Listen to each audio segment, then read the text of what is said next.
जय हिंद। स्वागत है आप सभी को इस वीडियो में, जिसमें आज हम क्लास 10th मैथ का चौथा चैप्टर का प्रश्नावली 4.1 का प्रत्येक प्रश्न करेंगे। इसमें कुल प्रश्नों की संख्या 2 है, जिसमें पहला प्रश्न में कुल प्रश्न की संख्या 8 है और दूसरा प्रश्न में कुल संख्या 4 है। तो यह प्रश्नावली एग्जाम के पॉइंट ऑफ व्यू से बहुत ही महत्वपूर्ण है, क्योंकि इस प्रश्नावली से लगभग 2 अंक का यानी कोई प्रश्न पूछा जाता है। या तो इस प्रकार पूछा जाता है कि ये द्विघात समीकरण है या नहीं, या भाषा के रूप में दिया रहता है और उसमें बताना रहता है कि वो द्विघात समीकरण है या नहीं। तो इसको हम प्रत्येक प्रश्न को करेंगे। तो जिसमें पहला प्रश्न है, जांच कीजिए कि क्या निम्न द्विघात समीकरण है।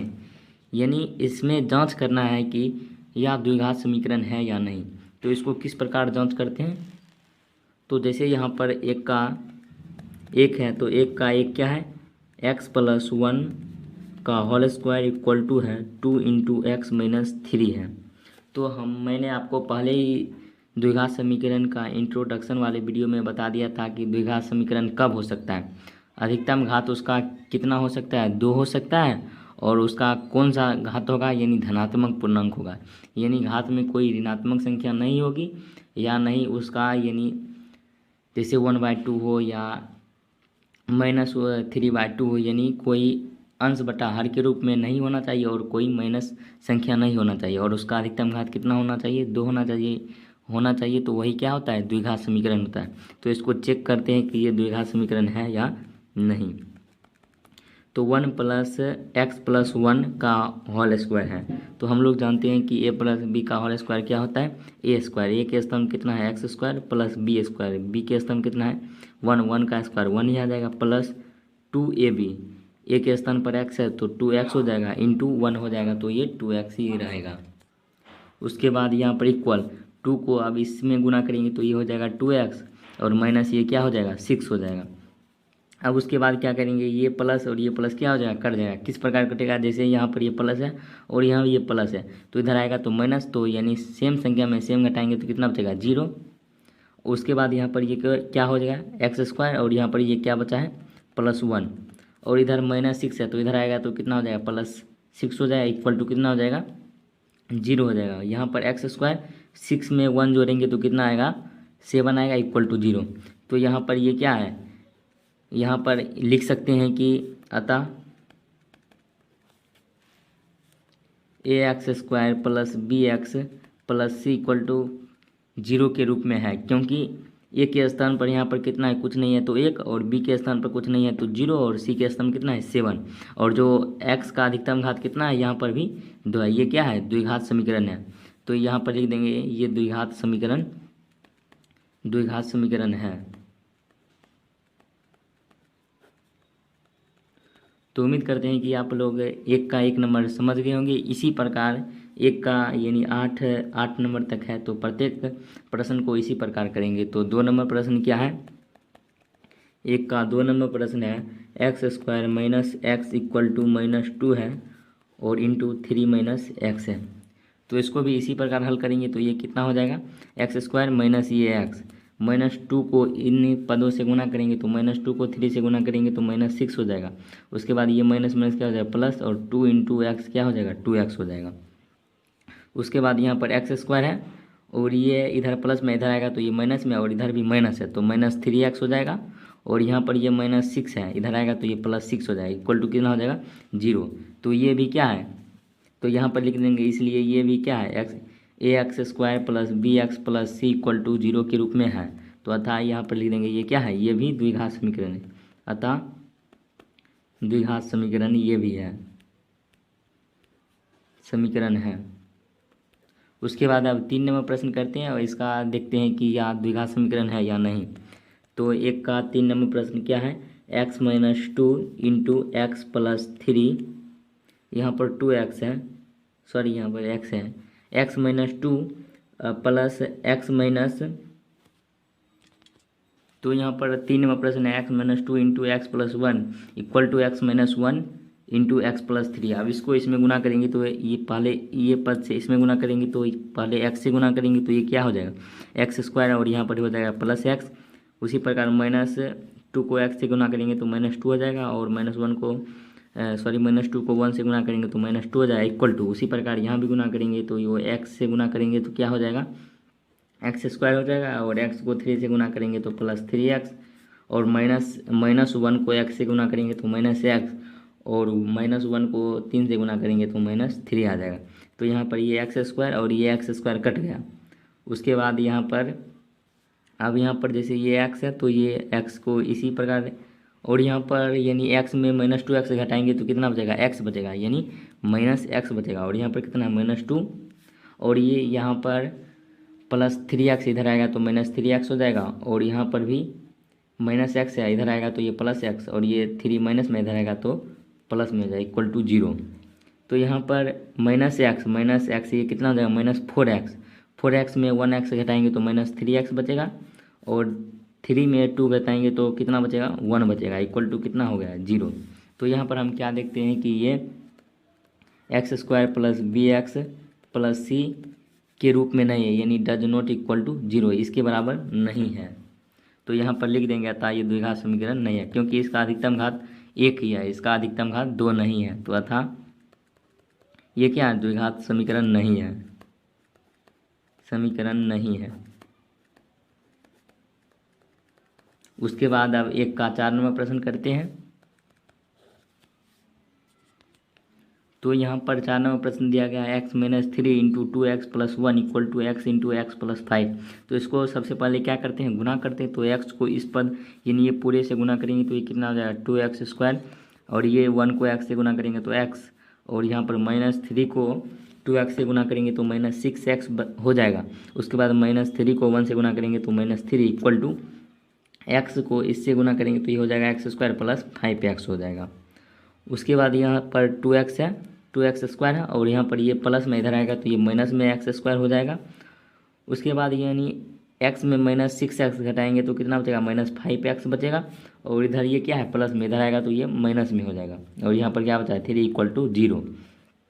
2x² में x² घटाएंगे तो यहाँ पर x² बचेगा, और इसको जोड़ेंगे तो -10x हो जाएगा, -3 = 0।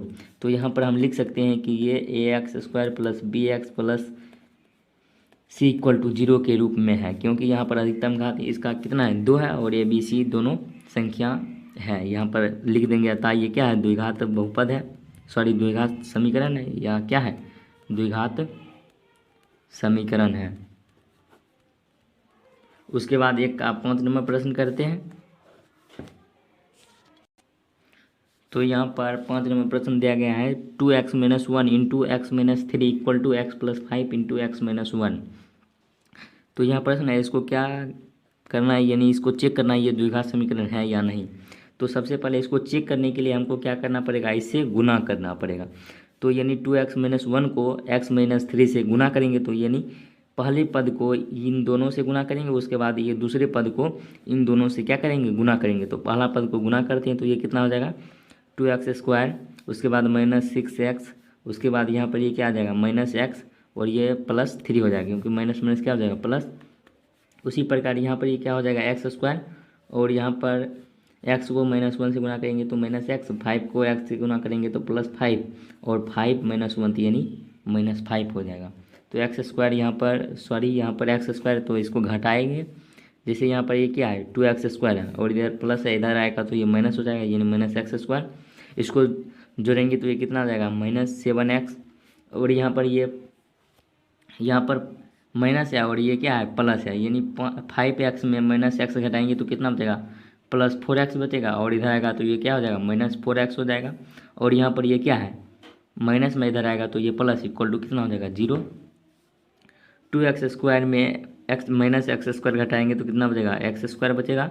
उसके बाद 7 में 4 में जोड़ेंगे तो कितना बचेगा, माइनस, यानी -7 में -4 जुटेगा तो कितना हो जाएगा, तो -11x हो जाएगा, +5 = 0। तो ये भी क्या है, द्विघात समीकरण है। क्यों है, क्योंकि ये ax² + bx + c = 0 के रूप में है। तो यहाँ पर लिख देंगे था ये क्या है, द्विघात समीकरण है, द्विघात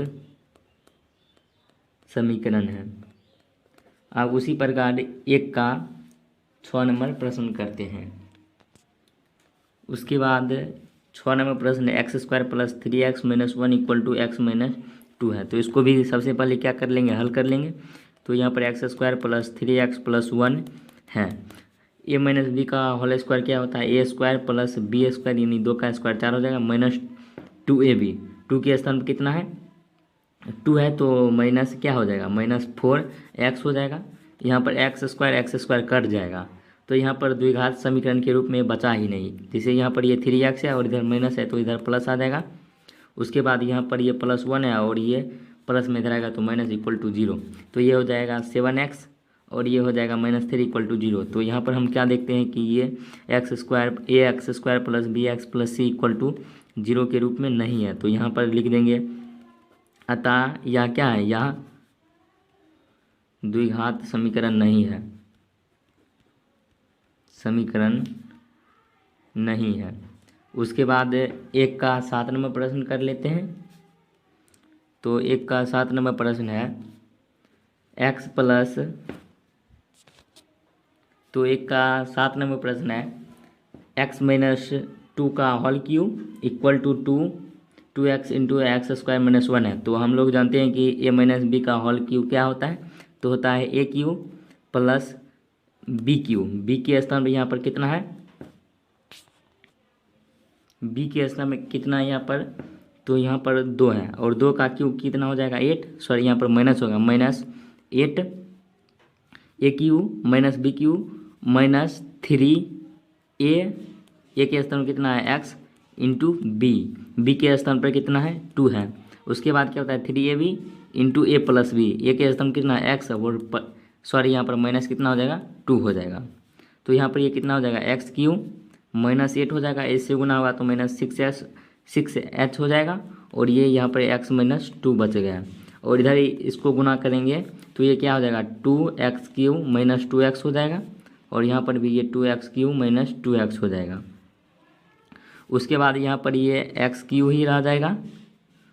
उसके बाद यानी अब इसको इसमें गुना करेंगे तो ये -8, उसके बाद ये क्या हो जाएगा -6x स्क्वायर और उसके बाद -12x हो जाएगा और ये इधर प्लस में इधर आएगा तो ये माइनस में जाएगा, -2x क्यूब हो जाएगा और ये +2x इक्वल टू कितना हो जाएगा 0।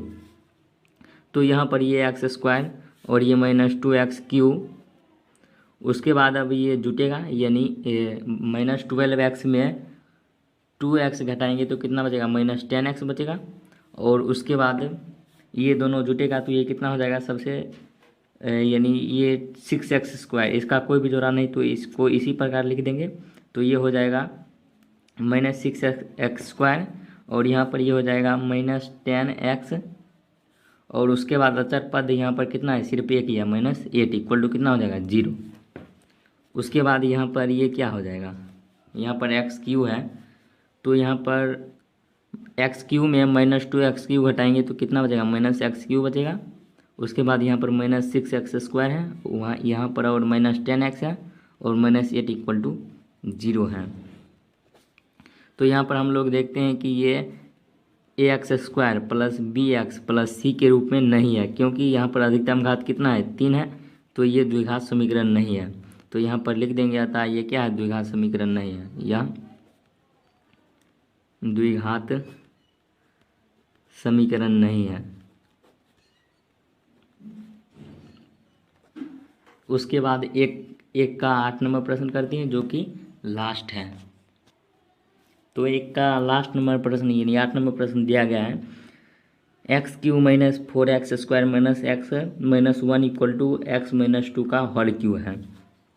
तो यहाँ पर इसको भी हल करेंगे तो ये कितना हो जाएगा एक्स क्यू माइनस ये 4x square minus x minus 1 के इसको इसी प्रकार लिख देंगे और यहाँ पर a माइनस बी का होल क्यू क्या होता है A cube plus sorry minus B cube, बी के स्थान कितना 8, 1 का 8 हो जाएगा। उसके बाद -3ab 3 और ए बी, ए के स्थान पर x है तो 3x और 2 को गुना करेंगे तो 6x हो जाएगा इंटू ए प्लस बी ए माइनस बी। तो यहाँ पर ये कितना है x माइनस 2 है, तो यहाँ पर हो जाएगा x cube minus 4x square minus x minus 1 equal to ये कितना हो जाएगा x square x cube minus 8 और इसको इससे गुना करेंगे तो ये हो जाएगा -6x स्क्वायर और इसको इससे गुना करेंगे तो ये कितना हो जाएगा 12x हो जाएगा। यहाँ पर एक्स क्यू कट जाएगा क्योंकि ये समान है। उसके बाद यहाँ पर ये माइनस में तो इधर आएगा तो ये प्लस में जाएगा, ये नहीं हो जाएगा, ये 6x² और ये -4x²। उसके बाद ये प्लस में इधर आएगा तो ये माइनस में, यानी -12x और यहाँ भी -x है। और ये इधर आएगा तो ये प्लस में +8 और इधर क्या है -1 इक्वल टू कितना है 0। तो ये कितना हो जाएगा, ये बच जाएगा 2x² और ये हो जाएगा 13x और ये +7 हो जाएगा इक्वल टू 0। तो यहाँ पर हम लोग देखते हैं कि ये क्या है ax² + bx + c equal to 0 के रूप में है, क्योंकि यहाँ पर जो a का गुणांक यानी x² है, यानी द्विघात समीकरण का अधिकतम घात कितना होना चाहिए 2, तो यहाँ पर अधिकतम घात 2 है। तो यहाँ पर लिख देंगे अतः यह क्या है द्विघात समीकरण है, द्विघात समीकरण है। तो उम्मीद करते हैं कि आप लोग एक का पूरा समझ गए होंगे। निम्न स्थितियों को द्विघात समीकरण के रूप में निरूपित कीजिए। यानी इसमें 2 में 4 प्रश्न दिया गया है और इसमें बता रहा है कि जो स्थिति है इसको सिर्फ आप द्विघात समीकरण के रूप में ही लिखिए, इसका हल नहीं करने को कह रहा है। तो 2 का 1 है प्रश्न संख्या, एक आयताकार भूखंड का क्षेत्रफल 528 मीटर स्क्वायर है। तो हम लोग जानते हैं कि क्षेत्रफल का मात्रक क्या होता है, मीटर स्क्वायर होता है।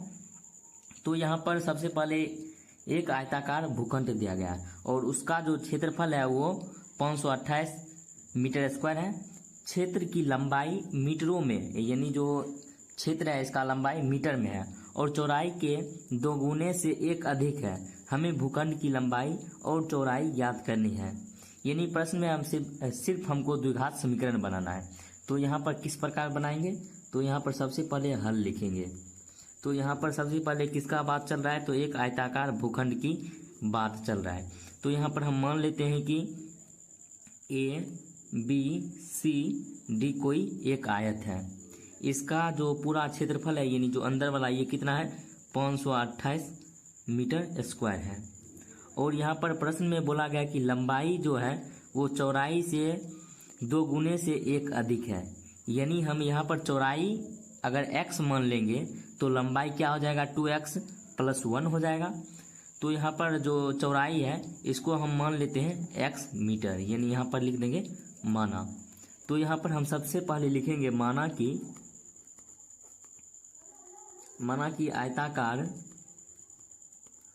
आयताकार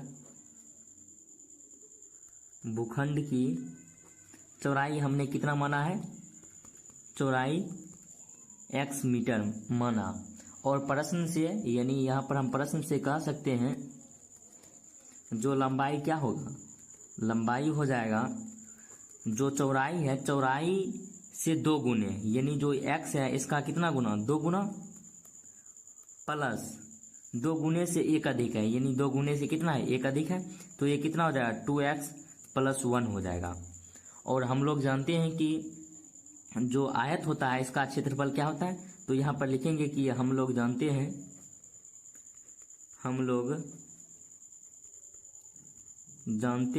कि आयत का क्षेत्रफल क्या होता है, आयत का क्षेत्रफल होता है क्या होता है लंबाई गुने चौड़ाई होता है, लंबाई गुने क्या होता है चौड़ाई होता है। तो यहाँ पर लंबाई कितना दिया गया है, तो लंबाई है 2x + 1 है और चौड़ाई यहाँ पर कितना दिया गया है, तो चौड़ाई यहाँ पर x दिया गया है। अब इसको हम क्या कर लेंगे गुना कर लेंगे। तो 2x को x से गुना करेंगे तो कितना हो जाएगा 2x² हो जाएगा और 1 को x से गुना करेंगे तो कितना हो जाएगा x हो जाएगा। तो यहाँ पर इसका आंसर क्या हो जाएगा 2x² + 1, यही क्या हो जाएगा आंसर हो जाएगा। यानी इसका द्विघात समीकरण बनाना था। तो उम्मीद करते हैं कि आप लोग 2 का 1 नंबर प्रश्न समझ गए होंगे। उसके बाद हम 2 का 2 नंबर प्रश्न करते हैं। अगर आप इस प्रकार बोर्ड एग्जाम में लिखते हैं तो आपको हम गारंटी देते हैं कि आपको जितना रहेगा फुल में फुल अंक आपको मिलेगा। उसके बाद हम 2 का 2 नंबर प्रश्न करते हैं।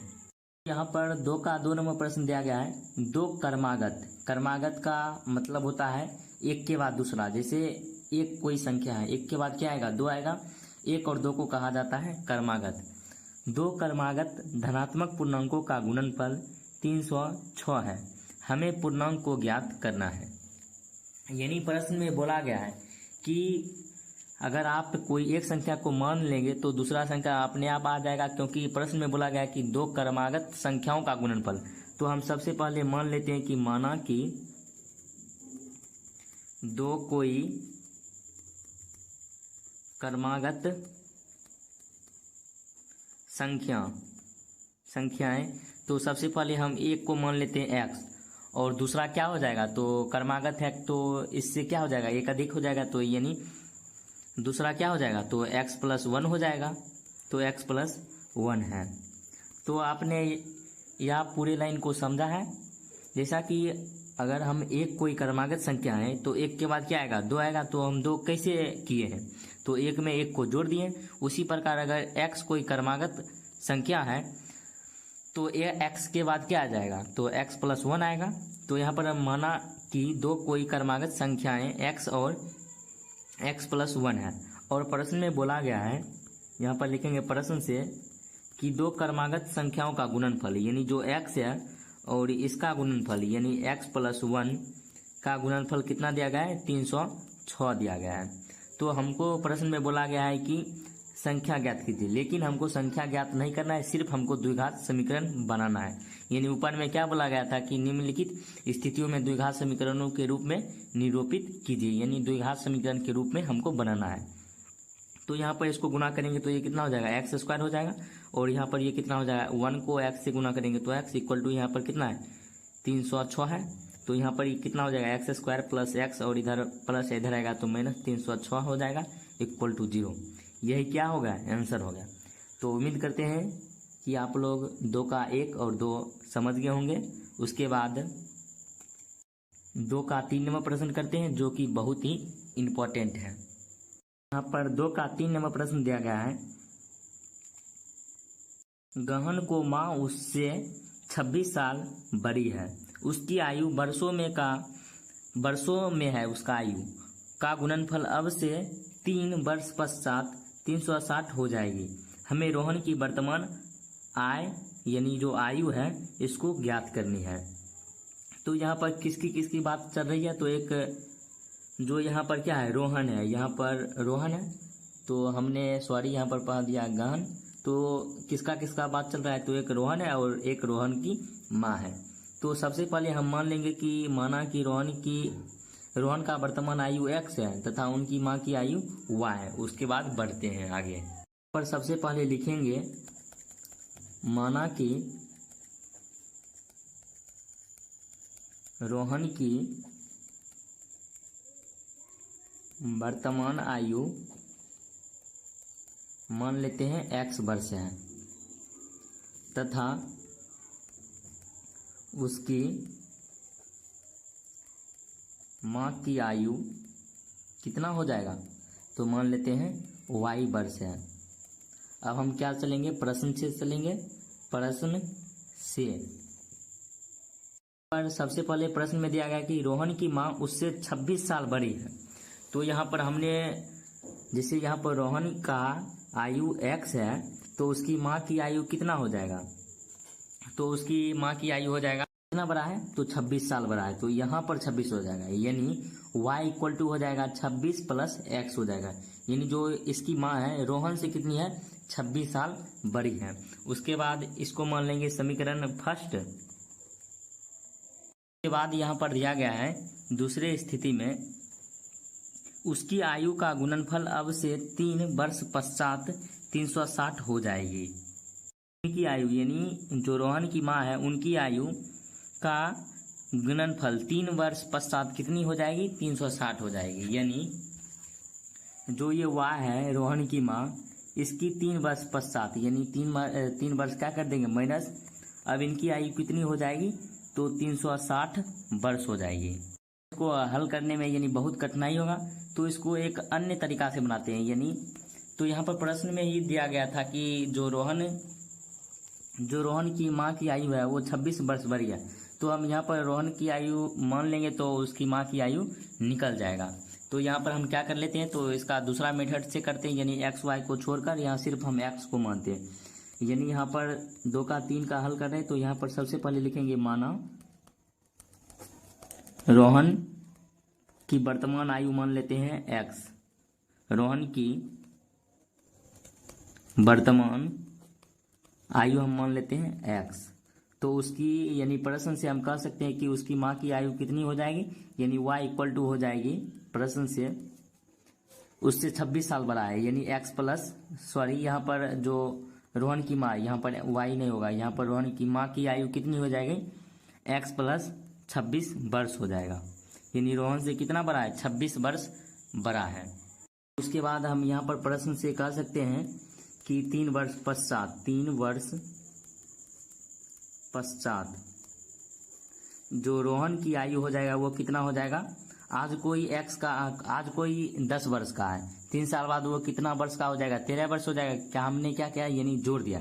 तो यहाँ पर रोहन की आयु कितना है x, तो 3 वर्ष कितना हो जाएगा, x प्लस 3 हो जाएगा। उसी प्रकार माँ की आयु कितनी हो जाएगी, माँ की आयु हो जाएगी, आज कोई 26 वर्ष का है, 3 साल बाद वो कितने वर्ष का हो जाएगा, 29, यानी x प्लस क्या हो जाएगा, 29 वर्ष हो जाएगा। और प्रश्न में बोला गया है कि इन दोनों का आयु का गुणनफल ये यहाँ पर कितना दिया गया है, 360 दिया गया है। यानी x plus 3 into x plus 29 इसका इक्वल कितना दिया गया है, 360 दिया गया है। अब यहाँ पर इसको क्या करना है, इसको गुणा कर देना है, यानी x को x से गुणा करेंगे तो x स्क्वायर हो जाएगा, प्लस x को 29 से गुणा करेंगे तो ये हो जाएगा 29x।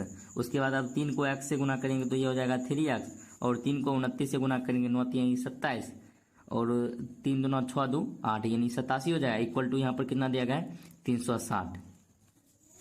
यहाँ पर ये हो जाएगा x स्क्वायर, इसको जोड़ेंगे तो ये कितना हो जाएगा, प्लस 32x, और यहाँ पर ये प्लस 87 है, और इधर यहाँ पर 360 इधर प्लस इधर आएगा तो ये माइनस हो जाएगा, यानी 360 इक्वल टू 0 हो जाएगा। तो यहाँ पर ये हो जाएगा x स्क्वायर प्लस 32x, और यानी 360 में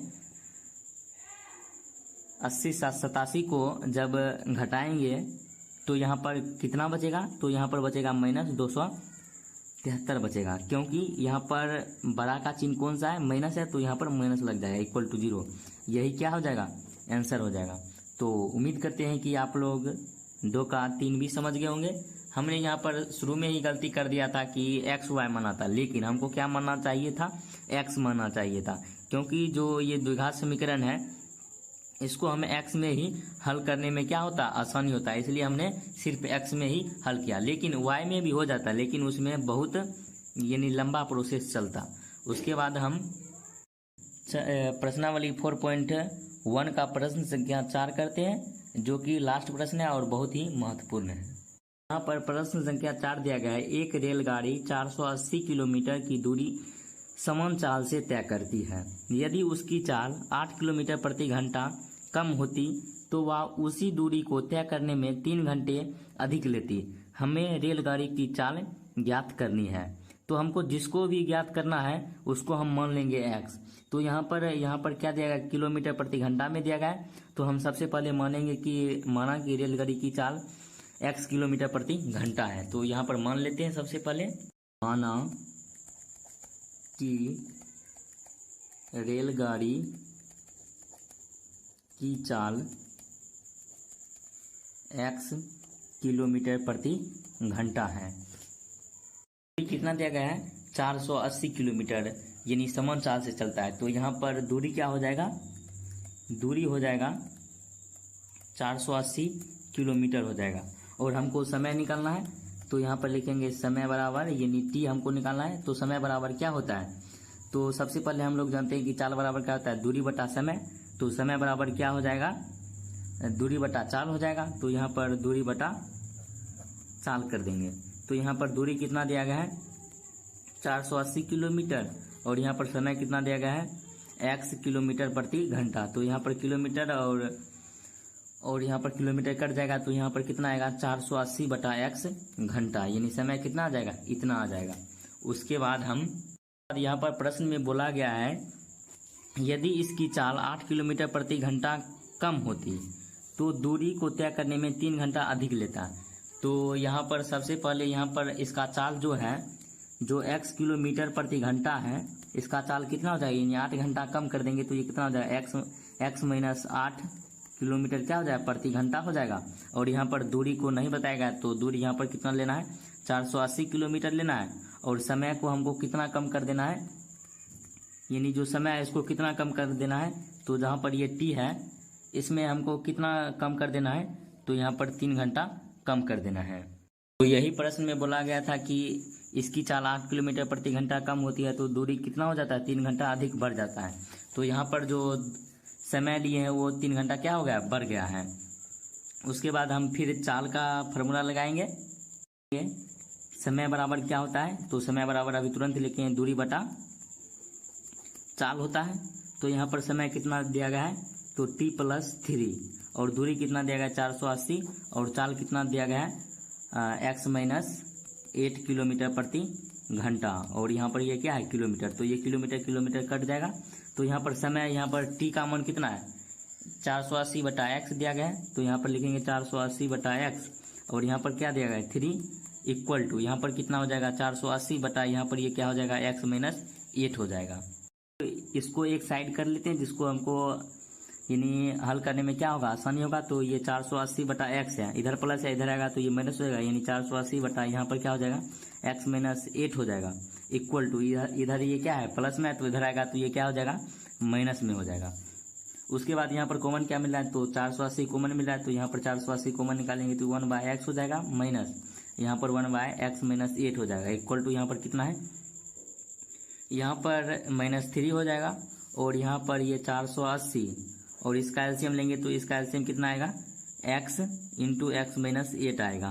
तो ये ऊपर कितना हो जाएगा, x - 8 हो जाएगा और यहाँ पर ये क्या हो जाएगा, x हो जाएगा, यानी -x। तो ये और ये कट जाएगा और यहाँ पर क्या बचा है, -3 बचा है। उसके बाद यहाँ पर ये हो जाएगा 480 और ये यहाँ पर कितना बचा है, -8 और नीचे क्या बचा है, x × x - 8 और यहाँ पर इक्वल कितना है, -3 है। और यहाँ पर ये 480 इधर क्या है, गुना में है, इधर आएगा तो ये कितना हो जाएगा, भाग में आ जाएगा। तो यहाँ पर ये क्या हो जाएगा, 480 गुना यहाँ पर ये कितना है, -8 है और ये इधर भाग में इधर आएगा तो ये गुना में हो जाएगा। तो ये कितना हो जाएगा, -3 गुना यो x को x से गुना करेंगे तो x² हो जाएगा और x को -8 से गुना करेंगे तो कितना हो जाएगा, -8x हो जाएगा। अब इसको गुना करेंगे तो यहाँ पर 48 को 8 से गुना करेंगे, 8 कितना होता है, 64। तो बच गया कितना, 6 को 8 को 4 से गुना करेंगे तो 32, 6 कितना हो जाएगा, ये हो जाता है 32 और 6 कितना होता है, 38। तो यहाँ पर ये हो जाएगा 38,040 और यहाँ पर माइनस लगाए तो माइनस लगा देंगे और यहाँ पर इसको गुना करेंगे तो ये हो जाएगा -3x² और ये हो जाएगा यहाँ पर हो जाएगा +24x हो जाएगा। तो यहाँ पर ये कितना है, इधर माइनस है तो इधर करेंगे तो 3x² हो जाएगा और ये माइनस हो जाएगा 24x और यहाँ पर ये क्या हो जाएगा, -38,040। ये इक्वल टू कितना हो जाएगा, 0। यही क्या हो गया, आंसर हो गया। तो उम्मीद करते हैं कि आप लोग